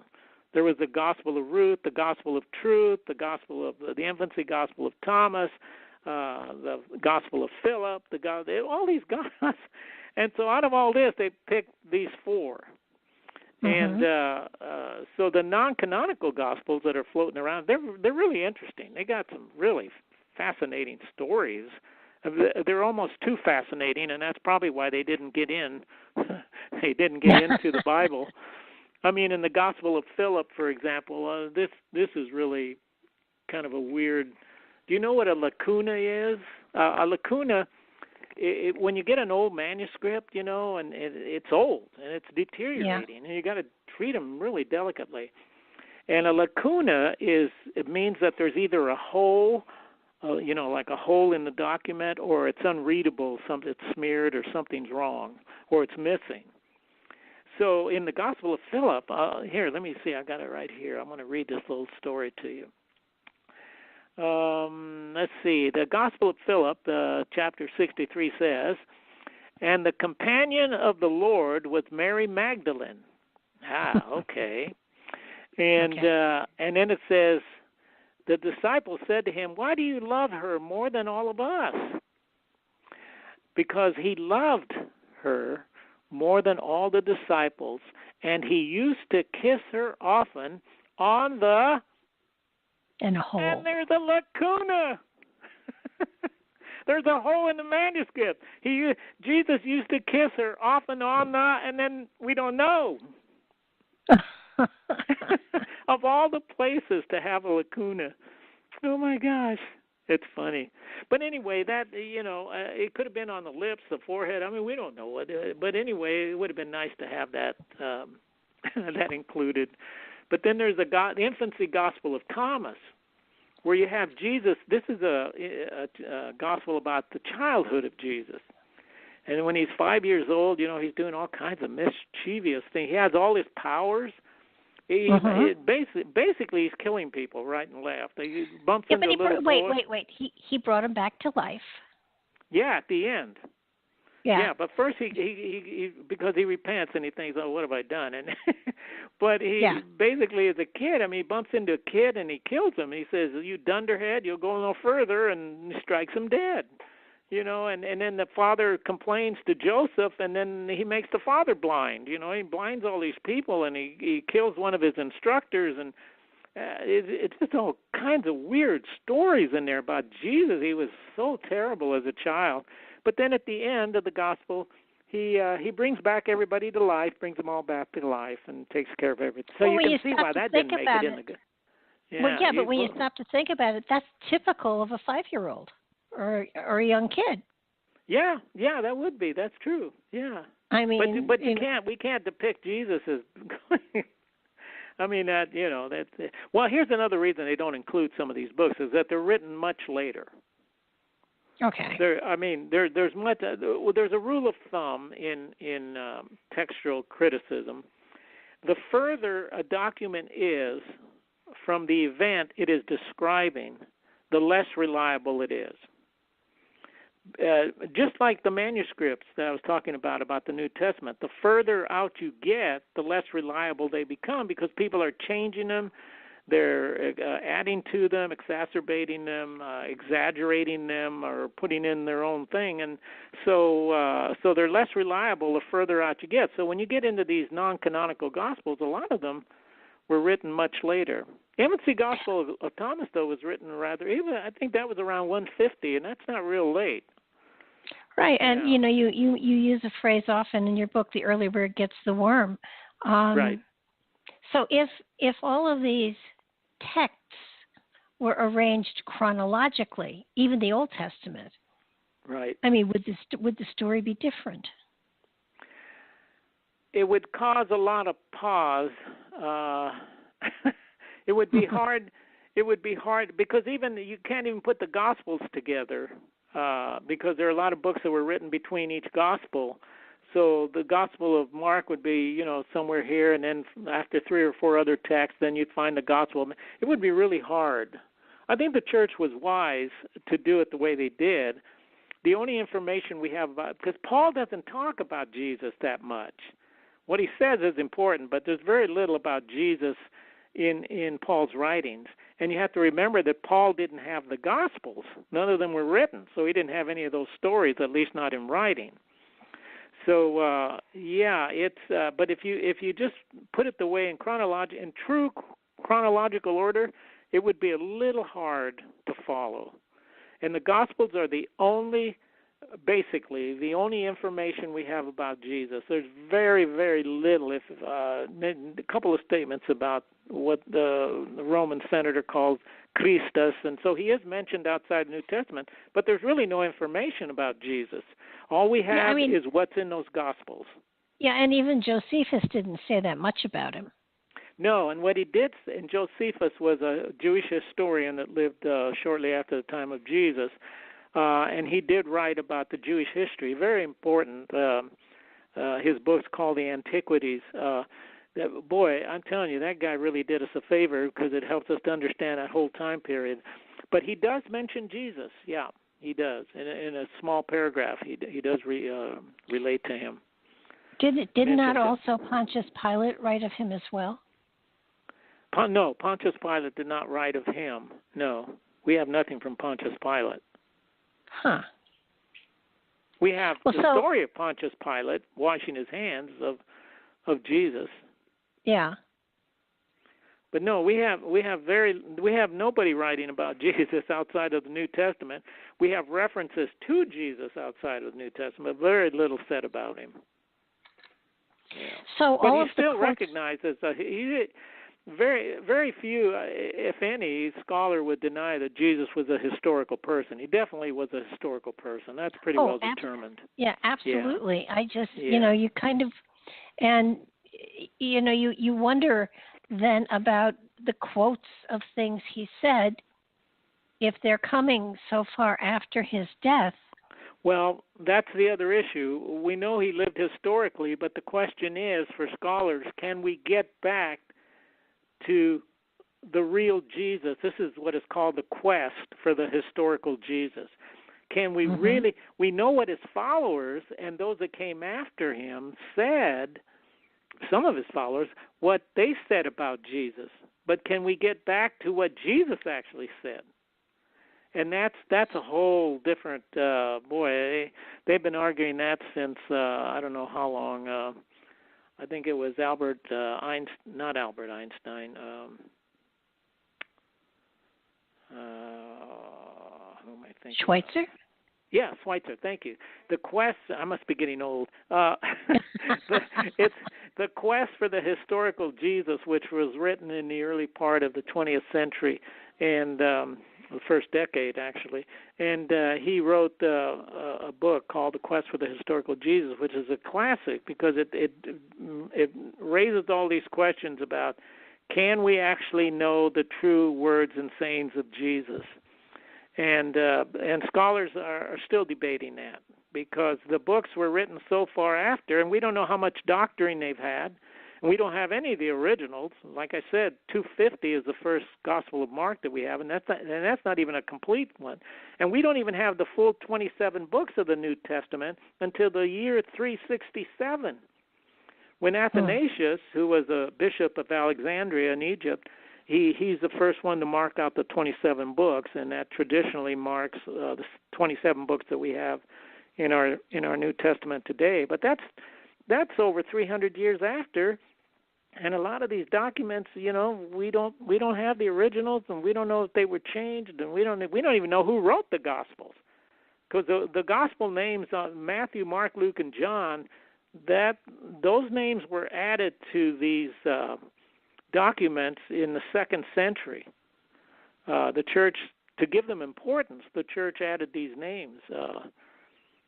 In 150, for example, I think it was Justin Martyr who first refers to these books as the memoirs of the apostles. They didn't have names at that.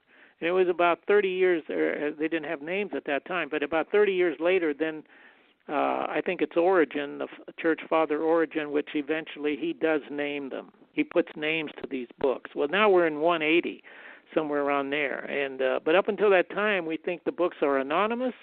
We don't know who wrote them, and we don't know the names of these people, obviously. Amazing. And it is. Yeah, it's a fascinating story. It is. I don't want to take away from the pure spiritual message that is attributed to him. I mean, if you take his words, you have to realize that after 2,000 years or whatever, that his words are not what is now being preached in church. I mean, that gets a little tricky here. But Barbara, the thing that scholars try to emphasize a lot is that religious scholars at least do this. They say we may not know the exact words of Jesus. We may not. Some of these stories may have been embellished. Some of the stories may not even be accurate, or even belong in there. There's one story that's definitely in the Gospel of John that when you read a new translation, you'll see it in brackets, and that's the story of the woman who was caught in adultery. And the Pharisees come to Jesus and they want him to stone her, or not. He doesn't want him to stone her, but they're saying, under the law of Moses, this woman needs to be stoned. And so he simply says, "He who is without sin, let him cast the first stone," and everybody goes away. Beautiful story, yeah. But they're trying to trap him. They figure if he says, "Yeah, that's the law of Moses, go ahead and stone her," then they've got him because he's a mean guy. But if he says, no, don't do it, then he's violated the law of Moses, which is the sacred text of the Jews. So they think they're going to trap him, but he just simply says, those who are without sin, let them cast the first stone.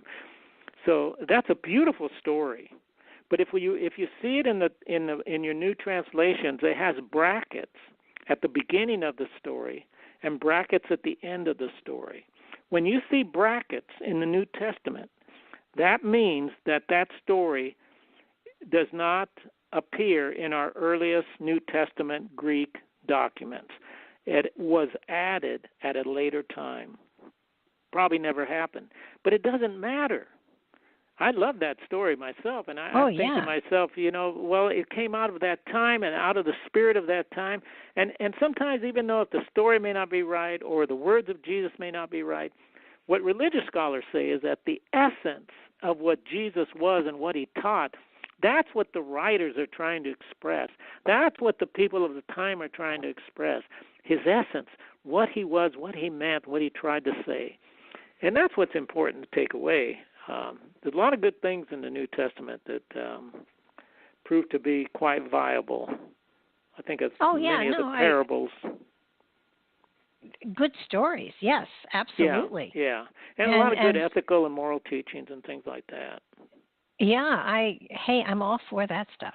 I think what gets me, at least at this point in time, is that the organizations that are supposedly spreading the message that was there do not, in my opinion, do that.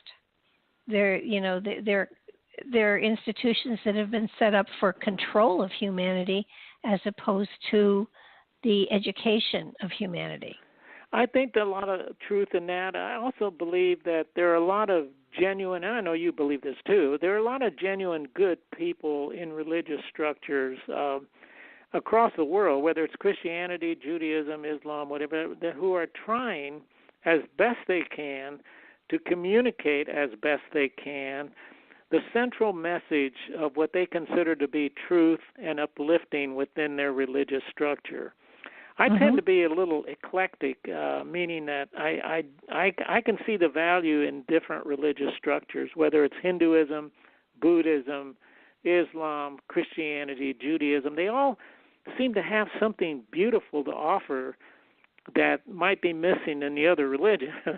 So, I mean, they're all trying. Here's what I think is a problem, Barbara. This is a real problem, and I used to get caught in this myself. But what happens to people is all of these religious structures that I just named, they're pointing to something.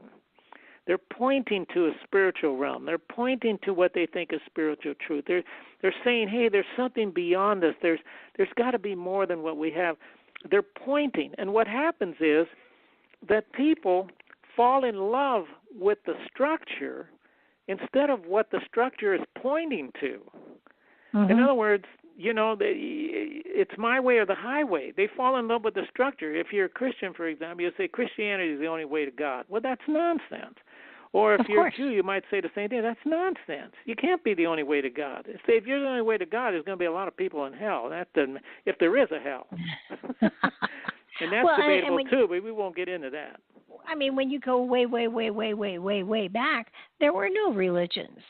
And there were good people there, and of course. And the I think we can come. Go ahead. No. Well, most major religions and philosophies and traditions are based on the Golden Rule.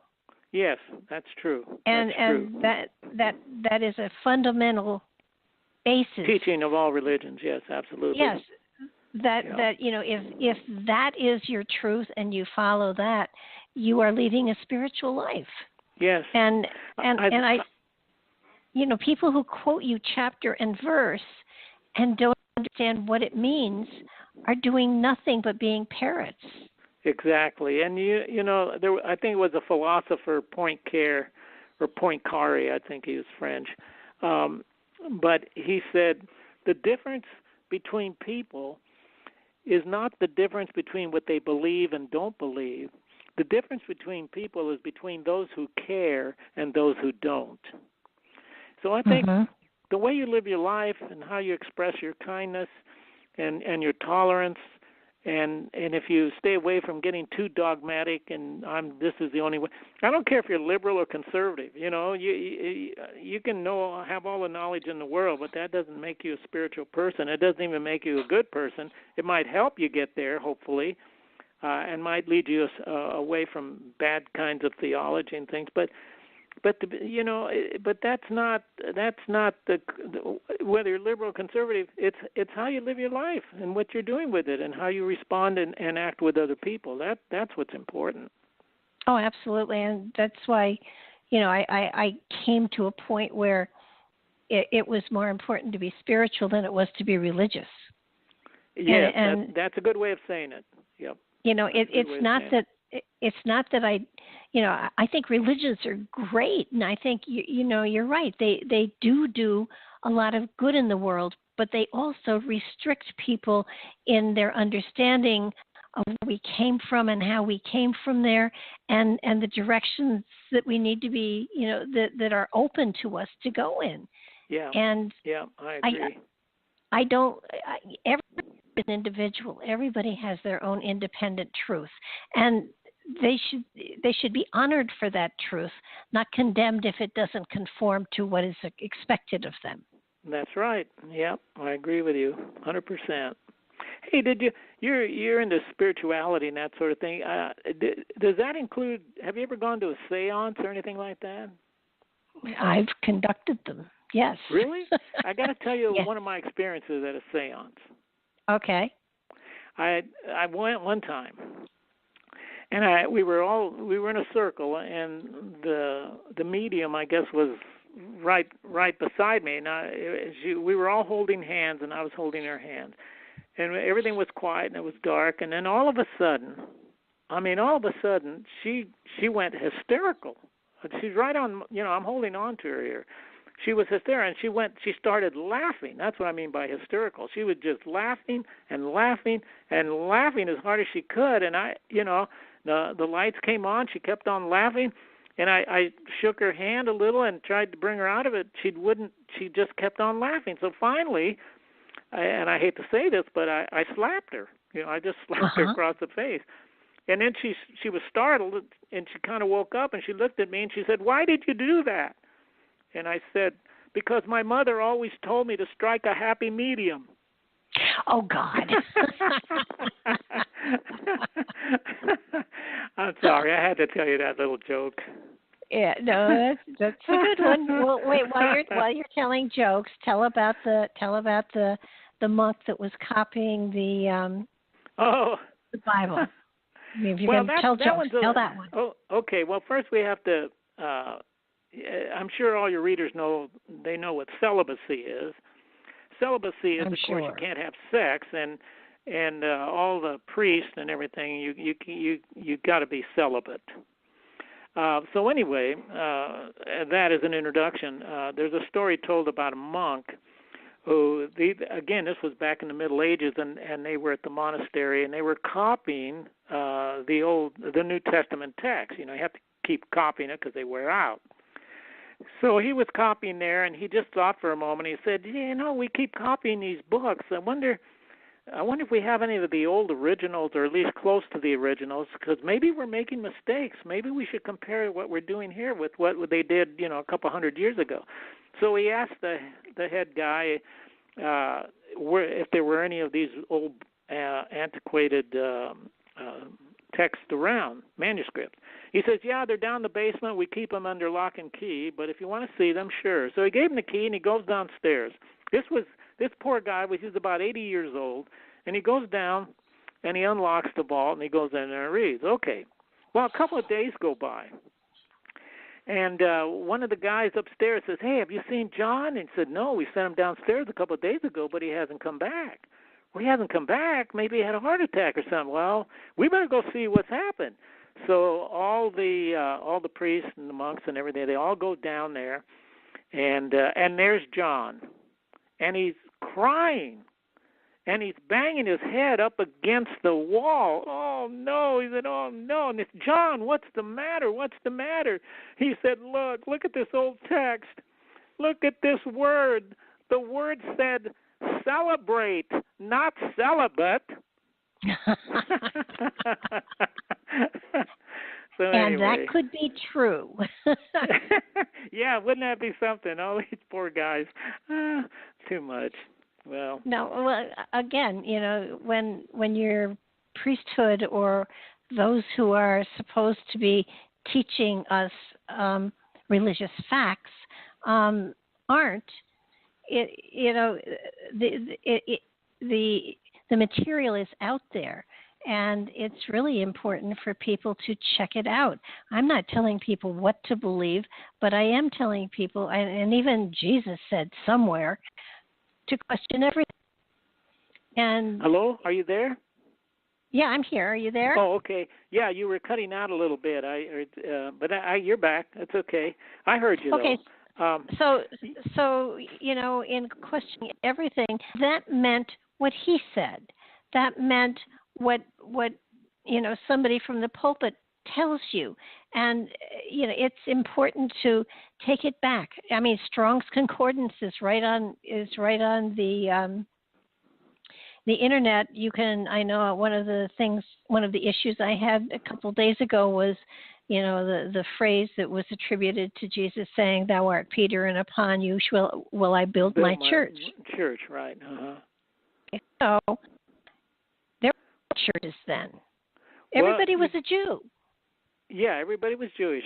That's right. There was no Christianity, and I don't know if Jesus. He was born a Jew, he lived a Jew, and he died as a Jew, and a lot of people don't realize that, or they realize it, but they don't really think that through. And I mean, everybody's been so anti-Semitic over the historical record and you wonder what they forget, that Jesus was a Jew. Yeah, well, when you go back to the concordance, and you look at that word, church, it didn't mean church with a steeple, it meant assemblage. Yes, right. No, I see what you're saying there. Yes, that's right. Yeah, a lot of what happens is, Barbara, that we have a tendency to interpret the first century world in 21st century terms, because that's the way we think, and we apply ideas and concepts to those ideas and concepts in the past, but they're totally different. And sometimes a concordance and a good Bible dictionary and things like that would help. By the way, Jesusgate has a lot of this the book that I wrote, Jesusgate, has a lot of this information. If people are curious about biblical criticism and the things that scholars have found, I think this book, 300 pages or so, but it will be very helpful if you're a beginner and you're just starting and you want to know what this information is all about. I mean, it spells it out. And it's not that I'm so knowledgeable, because I'm quoting about 75 prominent scholars. So it's not just my word. It isn't just my ideas here, but I'm trying to get that information out to people. And if you go to my website, there's a section that says I highly recommend, and there's a book section, and Jesusgate is there along with a link to where to get it on Amazon. Oh, great. That'll be fine. Yeah. Oh, I thoroughly enjoyed your book. It just good. was, I would hit something that was like, yes, I knew that. I knew I read it someplace else, and now this makes far more sense to me. And you know, Ernie's right. It's not a religious book. It's a book about religion. And you know, take some time and educate yourself. I'm not saying change your religion or walk away from it or anything like that. That, you know, people's faith in their belief system and their spirituality is totally unique unto them. And you know, everybody should be honored. But have a little bit of, you know, the history is fascinating. There's nothing wrong with understanding, you know, how Christianity was built on all of the faith belief systems that came before it. So of course there are connections. Of course there are similarities. Christianity didn't just, you know, burst forth from a seashell like Venus did. I mean, it evolved, and for its time, it was dangerous, and it was beautiful, and it was hopeful, and it gave people another way of expressing their faith and living their faith.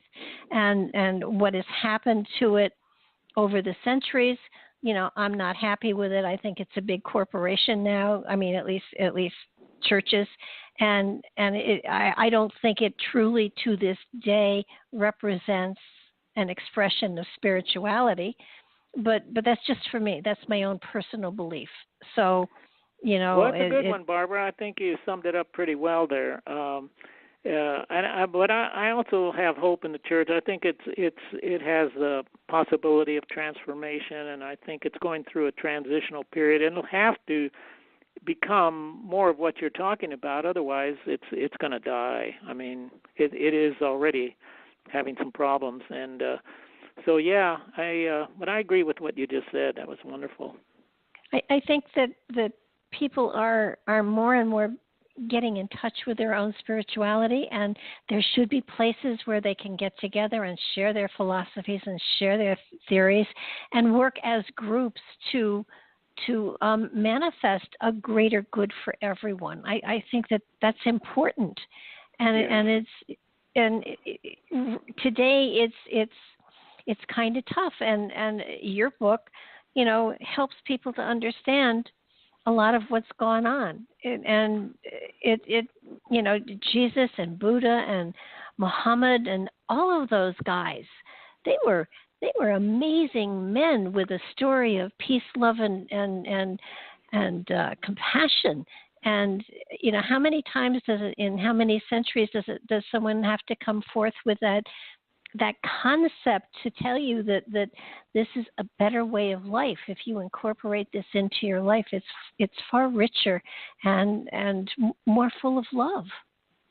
Yeah, and everybody has to find their own way. You know, and what's right for one person isn't necessarily going to be right for another. And I'll tell you another thing: no one's cornered the market on truth. I think there's truth to be found everywhere, depending, and you know, more in some places than others. But there's a great deal of truth that can be found out there if one takes the time just to go look. And I think to be, you know, just let's see. Oh yeah, it's an ostrich. They're the ones that stick their heads in the sand, right? Yes. well, you know, having truth enhances your faith.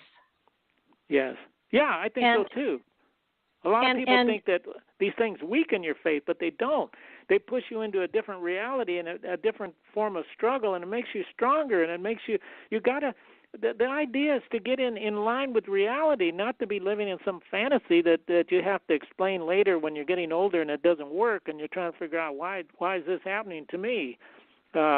You have to have a real understanding of reality, from my perspective. But you don't have to think like I do. You just have to find that niche for yourself that works for you. Absolutely. Yeah. And you know, and I think that it's, you know, some people, I mean, I know people who have never been to church and are the most spiritual people I've ever met. Yeah, and I know. Yeah. It's because, and I know PhDs that can't tie their shoes. So, yes. You know, it's sort of like you need to find that part of yourself that is spiritual and the spirit within you, and then work with that aspect to manifest love and compassion within your physical reality. And it doesn't have to be written down in a book to tell you how to do it.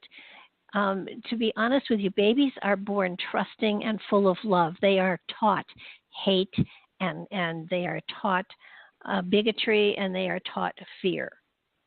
So if you can reprogram yourself to go back to that time of birth when everything was beautiful and everything was love, I mean, you know, let's be honest. You have to protect yourself to a certain degree, or you're not going to make it very far. But well, that's for sure. Hey, Barbara, you know what? I can't believe this. We've been on the phone for 2 hours and 1 minute and 45 seconds. Wow, you were right. Time really flies. It does. That said, yes, we should really tie this up. Your book is on Amazon. You can find a link to it on my website if you're lazy, or you can go right to Amazon and type in Jesusgate, because I think there's only one. And I want to thank you so very much for being on the show with me, because it really has been a true joy to be able to talk with somebody who speaks the same language. Well, Barbara, it's been a pleasure talking to you too, and I think in a lot of ways we're on the same wavelength. I think we look at life in different ways too. So, but that's good. And listen, if Jesusgate is just one of 4 books that I've written. So, if your reader or if your listeners are interested in looking up my other works, they can go to erniebringas.com. And they can see everything I've written there, and they might be interested in some other things. I also write about animals and things like that. I have a real affinity with animals. I don't know why, but I do. We may have to do another book on it. I happen to be an animal person too. Oh my gosh, yeah. I mean, I can see the whole universe, and a little bird is sitting outside of my door over here in my patio. I mean, animals thrill me. I mean, they make my day, to tell you the truth. But yeah, maybe someday we can talk about that. The book that I have on there is called Created Equal. I think it's out of print now, but I think you can get used copies. But anyway, that's all about it's really about the equality of species that I make an argument for. So, but anyway, that's another story. All right, we will check Barbara, it out. Yeah, again, it's been a real pleasure, and I hope we get to chat again sometime. I'm sure we will. Thanks for being here, and thanks for chatting for 2 whole hours. You thought it would be too long. I know. Oh, I almost forgot. Where do I send the bill? Yeah, send it to the head of your church, whoever that is. Okay. All right, Barbara. You take care of yourself. You too. Bye-bye now. All right. Bye-bye.